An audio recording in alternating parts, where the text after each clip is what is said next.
Hola, ¿qué tal? Mi nombre es Ayvan Lacouture y estoy muy contento porque voy a ir a finales de mes a Puerto Vallarta. Ahí voy a hablarles acerca de la importancia de la seguridad y de aprender a defendernos, ya que es interesante saber que podemos protegernos a nosotros mismos y a la gente que nos rodea, además de que te da una mayor calidad de vida y más seguridad y autoestima. Va a ser muy divertido, no se lo pierdan. Hola amigos, gracias por elegir Saya Budget, por ver este video y por apoyarme. Recuerden por favor visitar Patreon. Les voy a agradecer muchísimo porque los que conocen este canal saben que no puedo dedicarle lo que quisiera y bueno, pues a mí me encanta hacer esto y si les gusta, por favor les pido que consideren esa posibilidad. También quiero recomendar mucho el canal de Combate Práctico de Sergio Pérez. Hemos platicado últimamente y bueno, pues se me hace interesante lo que hace o lo que ofrece en su canal.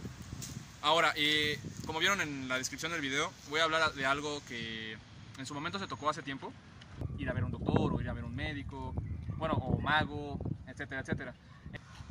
Voy a empezar con el doctor, voy a hablar de 6 puntos diferentes. Primero, hay que entender que para ser un artista marcial completo o un artista marcial profesional, tienes que aprender de anatomía, fisionomía, psicología, etcétera, etcétera, etcétera. No todos los artistas marciales pues conocen todos esos temas y los que los conocen pues nada más lo conocen de manera superficial. Es decir, si tú eres un practicante de artes marciales probablemente no sea necesario que vayas con un doctor, pero si eres un instructor, por ejemplo, que tengas estudiantes, sí va a ser importante que tengas un conocimiento más amplio acerca del tema. También si eres una persona que se dedica a esto, que es profesional, que ahora sí que pone su cuerpo y se dedica a hacer esto de vida, creo que también sería interesante para entender pues estos puntos que voy a mencionar.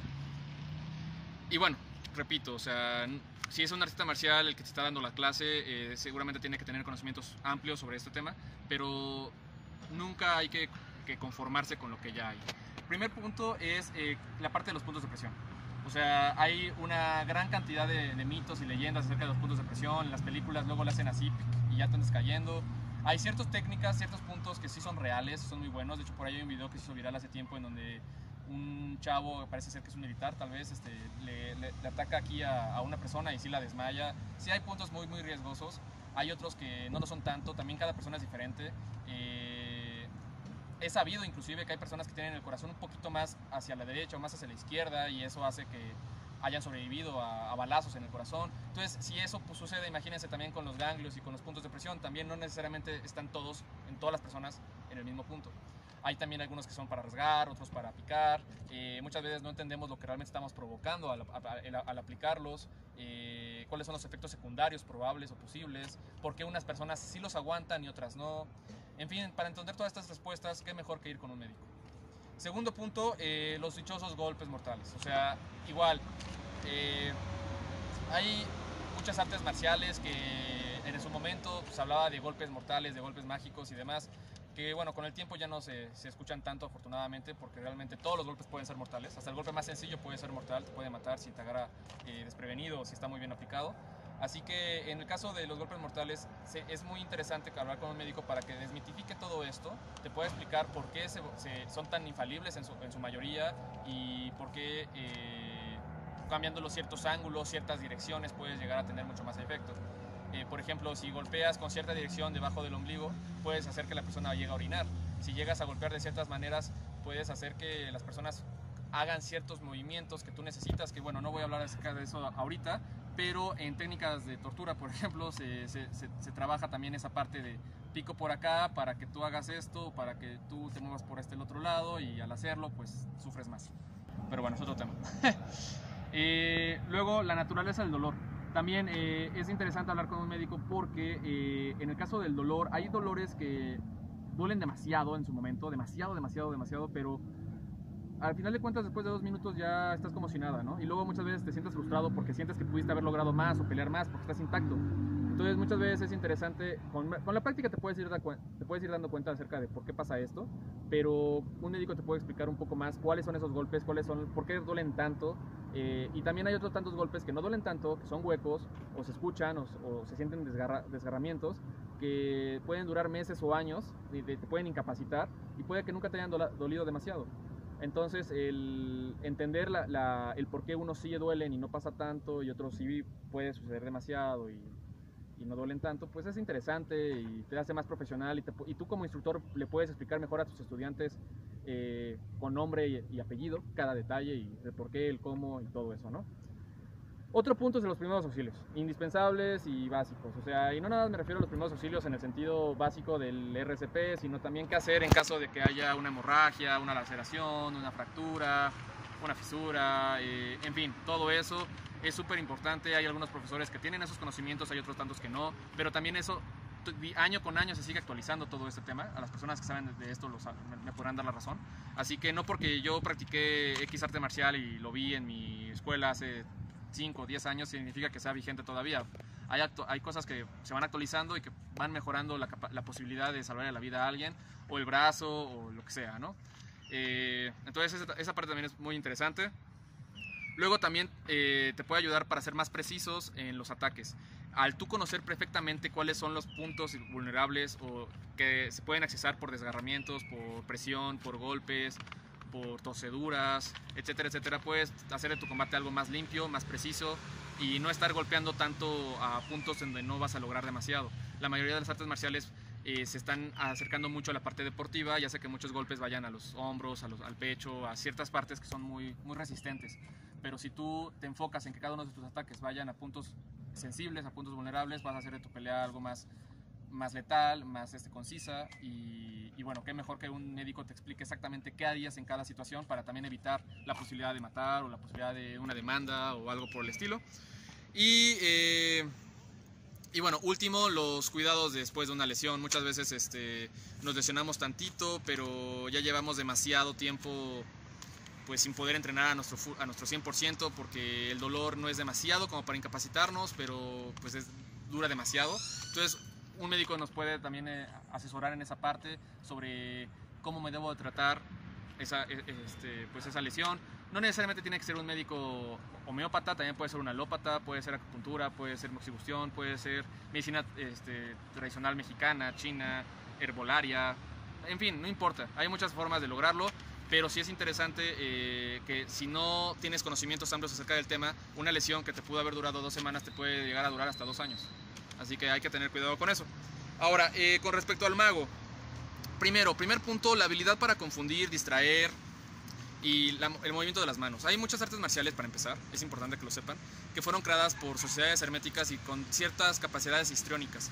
Es decir, los mismos ninjas, los mismos hombres del Nimpo, muchas veces utilizaban estas como granadas que sacaban humo pues, para distraer a la persona o para cegarla o lo que sea, pero para que la persona que estaba siendo atacada pues no supiera realmente qué estaba sucediendo, por quién estaba siendo atacado o que había desaparecido. En fin, o sea, hay mucho de histriónico en todo esto. También en Bando está el estilo del hechicero, del wizard, que también tiene mucho que ver con atacarte sin que sepas cómo, confundiéndote. Y bueno, pues un mago te puede ayudar muchas veces a mover las manos de cierta forma para poner la atención aquí mientras estoy atacando por acá. Y bueno, créanme que es interesante y no es algo que se me haya ocurrido a mí. Hay muchas personas del ejército, de la marina, de fuerzas especiales que han optado por ese tipo de conocimientos. De hecho, bueno, me voy a pasar al quinto punto rápido porque tiene que ver con lo que estoy mencionando.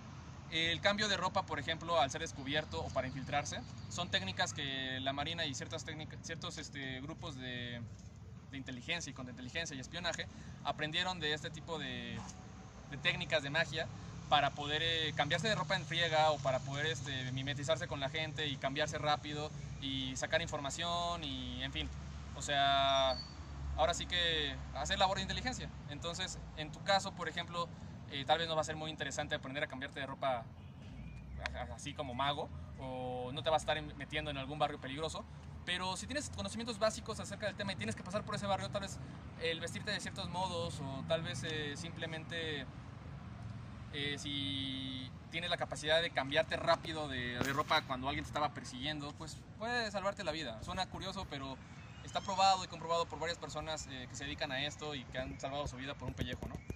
Luego, la otra razón es que es más, si tú en lugar de madrear al enemigo lo confundes, lo humillas, lo distraes, lo confundes, o sea, en general lo sacas de su balance, va a sentirse más más vulnerable y probablemente en lugar de quererse vengar o llegar por la espalda o atacarte, simplemente va a preguntarte cómo rayos le hiciste o va a adquirir algún tipo de sentimiento de admiración hacia ti. El que te humillen es un golpe mucho más fuerte que el golpearte y romperte la nariz. Es interesante eso, también depende mucho del ego de las personas, pero las habilidades de un mago para poder confundir y demás pueden hacer que te humilles. Por ejemplo, hay un estilo en Bando que se llama Ponji, que tiene mucho que ver con el Aikido, que es un estilo de no violencia, que lo que busca precisamente es eso, que no lastimarte, sino procurar que con mis movimientos tú ceses tus ataques, que te des cuenta que no vas a lograr nada y el objetivo es ahora sí que como torearte, empujarte, jalarte y mantenerte como un niño enojado. No lo vas a lastimar, pero lo vas a controlar, ¿no? Suena muy burdo lo que estoy diciendo, pero es muy interesante. Luego también la planificación, el sabotear, la emboscada, la trampa, todo ese tipo de cosas que tal vez para un practicante de artes marciales tradicional no va a ser muy interesante, pero pues un mago te puede ayudar mucho a precisamente planificar todo un escenario para emboscar a alguien, para confundirlo, sacarlo de balance igual. Y por ejemplo también en operaciones especiales, si estoy esperando a gente no deseada, a que haya por alguna cuestión de negocio, de intercambio de mercancía, lo que sea, en una casa, y de repente en esa casa en lugar de simplemente llegar con las armas, porque no puedo llegar con las armas, planifico que se caiga una puerta y de repente que se escuche algo por detrás y de repente que aparezca algo de la nada o lo que sea, te pueden dar segundos muy útiles para poder vencer a tus enemigos, ¿no? No voy a ahondar mucho dentro de los temas, no voy a meterme mucho porque nada más es como superficial, pero es para que se den una idea. Luego también el ocultar y portar las armas es muy parecido, o sea, también hay que ver cómo muchas veces las personas sacan cosas de todos lados, tienen esa capacidad, esa habilidad. Igual, el ocultar un arma o el portarla es indispensable, es básico, o sea, y créanme que hablar con ellos no les va a afectar en nada. Si algunas agencias lo hacen en varias partes del mundo, ¿por qué tú no? Y por último, el maquillar la verdad también te sirve en lo legal.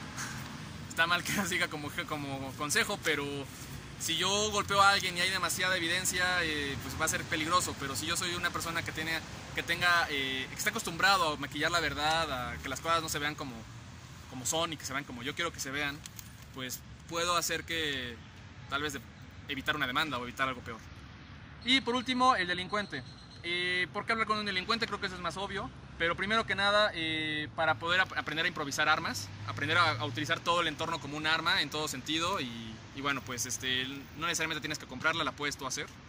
La escapatología, que es un tema que ya se había tocado cuando hablé de Ed Calderón, acerca de cómo uno puede escaparse cuando está dentro de una cajuela, cuando está amarrado de ciertas maneras, con esposas, con cinchos, etcétera, etcétera, etcétera. Ellos tienen muchas mañas para eso. También te pueden enseñar a entender un poco más los códigos de cada una de las zonas, para poder evitar ciertos conflictos y que no te veas como una víctima. y bueno, también te pueden enseñar a hacer ciertas mañas. Seguramente, lamentablemente, si es delincuente quiere decir que ya ha hecho muchas cosas no muy deseadas y que y puede que le hayan funcionado una buena cantidad de veces. Entonces esa información te puede ayudar a ti también para poder aplicarlo en cuando sea necesario. La otra es pues entender su mente, entender más cómo es que le hacen para poder no ser tan empáticos. Es una situación más psicológica de psicopatía, o tal vez es una situación de sociopatía en donde hay un profundo rencor y coraje hacia su realidad y hacia la sociedad, y es por eso que son como son. Y entender un poquito más de ese tipo de cosas te pueden ayudar a identificar a tus enemigos, a tus posibles enemigos, amenazas, riesgos, y bueno, pues entender su mente puede ser peligroso, puede ser un camino oscuro, pero también puede ser útil. Sobre todo depende a la que te dedicas. También te puede ayudar a entender y a identificar los momentos vulnerables de las víctimas. O sea, para tú no cometerlas. Y para tú decir a tu familia, a tus amigos, oye, ¿sabes qué? Camina de esta manera, no hagas esto, no hagas el otro, haz esto, haz el otro. Porque este tipo de personas son las que normalmente son violadas, secuestradas, atacadas, robadas y demás. Porque ellos eligen, no van a lo tonto. Y por último, todo lo que tenga que ver con los autos. O sea, ¿cómo puedo hacerle para salir de un auto? Para tú saber cómo se meten en un carro, cómo lo roban, cómo sacan las llantas y todo eso, pues tú también puedes sacar ideas para que lo eviten. Cómo entran, por dónde, todo lo que tenga que ver con defensa urbana. En fin, todo el tema de defensa urbana está basado en eso. Por ejemplo, el ponerle algún tipo de switch que apague las luces traseras del carro durante la noche para poder evitar que te estén persiguiendo y no te vean. El utilizar pintura acrílica en el carro para que cuando te estén persiguiendo avientes un globito de eso y no te puedan ver y puedas tener segundos para escapar. En fin, muchos otros temas. Que Ed Calderón en esto es el jefe, digamos. Y bueno, pues eso es todo por ahora. Espero que les haya gustado el video y que haya sido un poquito más claro. Puede que haya muchos temas que no haya tocado por ahora, pero bueno, cuídense mucho, nos vemos en el próximo video. Saludos.